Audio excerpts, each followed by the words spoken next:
Go ahead. We're going to be talking about socialism with my group, Yair Gomez, Julio Vergara, Fatima Yadira, and myself, Lisette. Our first reason is, what is the problem with socialism? Disadvantages of socialism include slow economic growth, less entrepreneurial opportunity and competition, and potential lack of motivation by individuals due to lesser rewards. No private ownership in a socialist society. There is no private ownership. This means less opportunities for people who are interested in starting a business. Since everything is controlled by the state, there nothing for you to own will benefit you. You are limited to what the state will offer you. Little to no effort. Another common thing we find in a socialist society is equal pay for all workers. This, however, does not work very well. There's some people who work and put effort into it and receive the same amount as someone who does not enjoy working.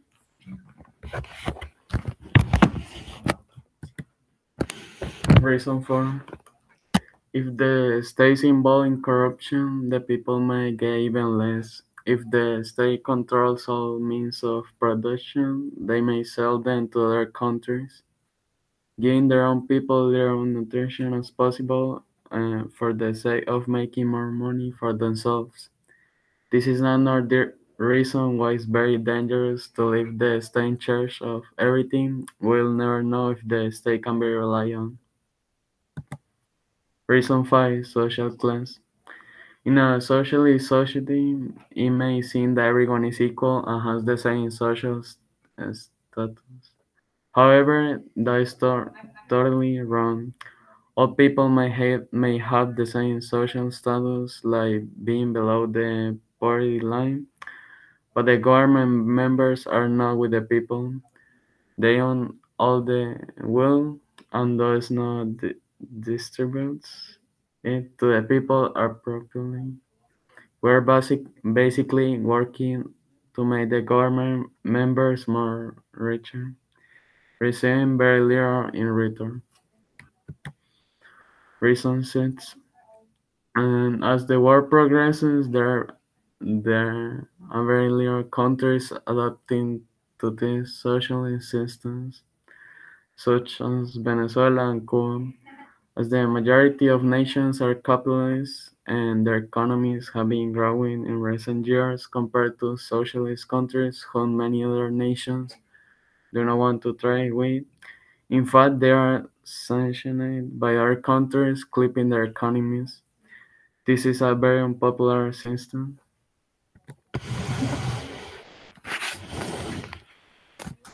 Reason number 7. Socialist nations' economy struggling. History also shows us that many former socialist regions have failed in the past, such as the USSR, Cuba till this day, North Korea till this day, and Venezuela to this day. These countries did not have a good reputation throughout history.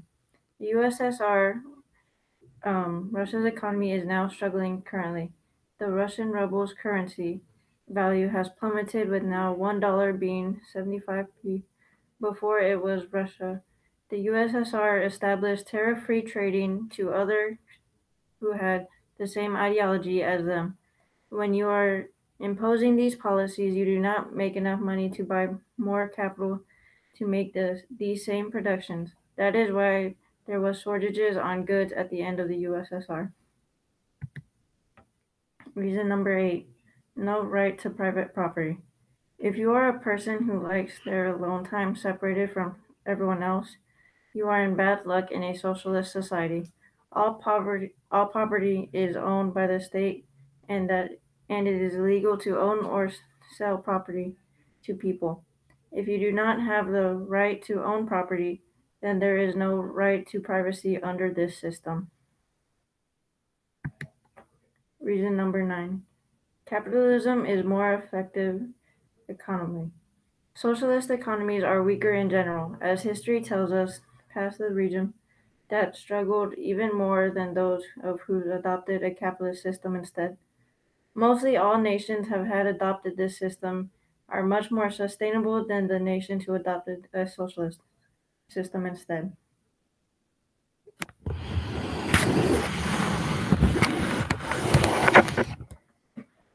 Right, reason number 10, there are no labor unions nor rights for workers. So again, everything is state owned. Back in the 1930s, Adolf Hitler, dictator of Nazi Germany, had eradicated labor rights in political parties such as Social Democrats who supported these policies of labor rights. The state chooses where you're going to work, and you'll more likely get paid the same as someone else who puts little to no effort into the work. And reason number 11 is outdated infrastructure. So in many socialist countries, there are little to no investments in infrastructure. Healthcare, which is vital, but lags behind capitalist countries in regards to technology. Schools in these countries also lag behind in regards to programs that could support our children with special needs. This will therefore put many children in these countries at a disadvantage. There are also limited careers for students once done with university, due to the fact that there is little to no investment in innovation due to a poor budget of the state. And then reason 12, finally, is the oppression and fear. There's no freedom in a system like this, no freedom of speech or of the press, nor the right to peacefully assemble. History tells us of these past regimes that there was never freedom nor a fair democracy. And if there was, it would more likely be rigged against the opposition of that country. Cuba, Vietnam, and the USSR were socialist countries, and at the same time authoritarian regimes. European countries and the United States are both capitalist societies that have free and fair elections. And then I'm personally from Cuba, Julio Vergara, and today in the 21st century, Cuba's economy is struggling and was since the collapse of the USSR. My people today are struggling because they do not have access to food or medicine, which is desperately needed. And Cuba's infrastructure is also crumbling. The streets that are there, the streets that are in the country today were constructed back in from the 1940s to the 1970s, and they weren't repaired ever since. Sure, they may reconstruct some streets if they have the money, but those are mostly toll highways in Havana. And as I one time as I visited my home country, I've only seen one bridge intact in all of Cuba, which is the one in the airport. And as you go inland, there are many bridges that are not intact, and if some are usable still, when these repairs immediately, they'll probably just put a sign to lower your speed limit.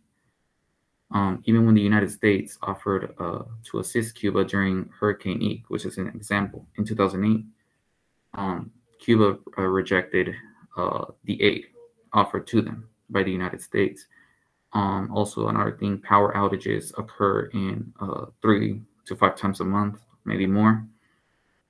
This is nothing new because this is Cuba also has oil shortages, and also Cuba sometimes refuses to make trade deals with other countries. And as a matter of fact, sometimes, unfortunately, the government just refuses to pay other countries the debt that the country owes. So yeah, that's why a lot of countries are already closing negotiations and trade deals with Cuba. And these are just some pictures of some. So as you can see, the markets in Cuba, right as of right now, they're totally empty, and that's why there are people protesting. And these protests haven't ended very well. Many have disappeared. Many have been killed. We do not know.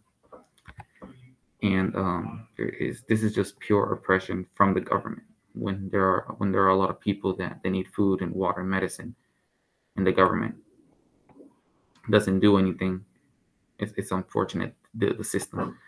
And this is probably where the people at top of the government live. So the poor people are struggling, but they are not. This always happens in communist regimes, socialist regimes. The people at the top who's running everything, they get everything. Like they get the best liability, the best comfort to life, and other people do not have the right to live, unfortunately, because they are living under the oppression. All right, thank you.